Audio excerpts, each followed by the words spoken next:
We're on the cusp of being locked into a strategic conflict with China in a way that will shape the world for decades to come.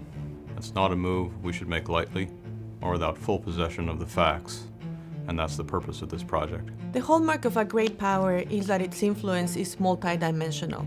China has reached that threshold, it has risen. But there's not a lot of clarity on what that means for China, for the United States, for the bilateral relationship, or for the wider world.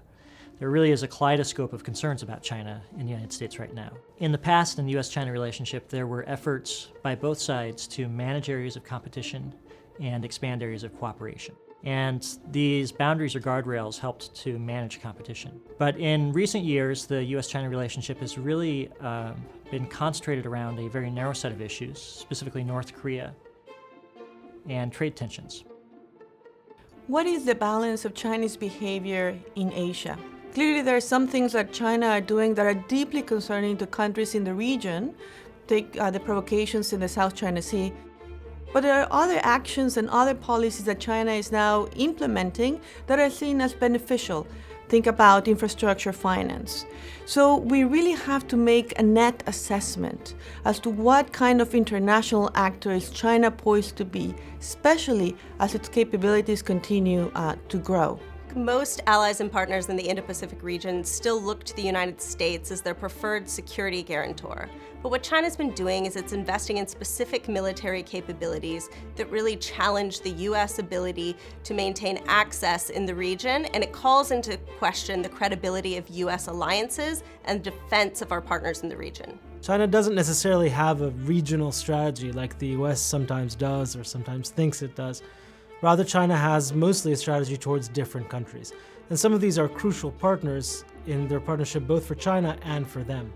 Saudi Arabia, its largest trading partner, is China, and it's of course a huge producer of oil. And Iran as well, conversely, is also a partner for China in many respects. And this demonstrates something about the Chinese foreign policy in the Middle East.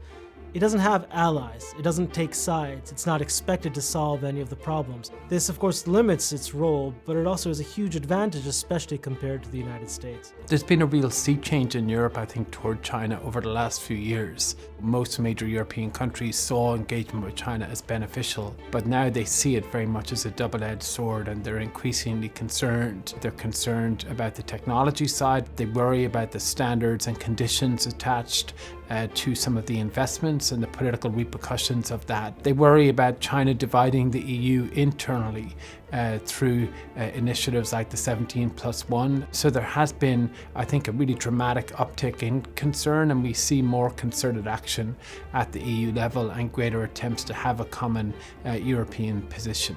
Models of domestic governance, coupled with the new frontiers of digital technology, create new avenues for Chinese influence. There's a growing consensus that the era of engagement has come to an unceremonious close, but there's not a lot of consensus about what comes next. We're hoping that some of the papers in this series will be able to illustrate some of the challenges that the United States will face with China in the period ahead. The way we respond to Chinese behavior is the most consequential foreign policy decision of our generation.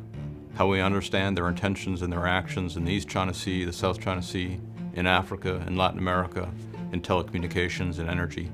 Every aspect of that will inform our strategy and needs to be undergirded by evidence, by research, by a thorough understanding of Chinese actions and intentions.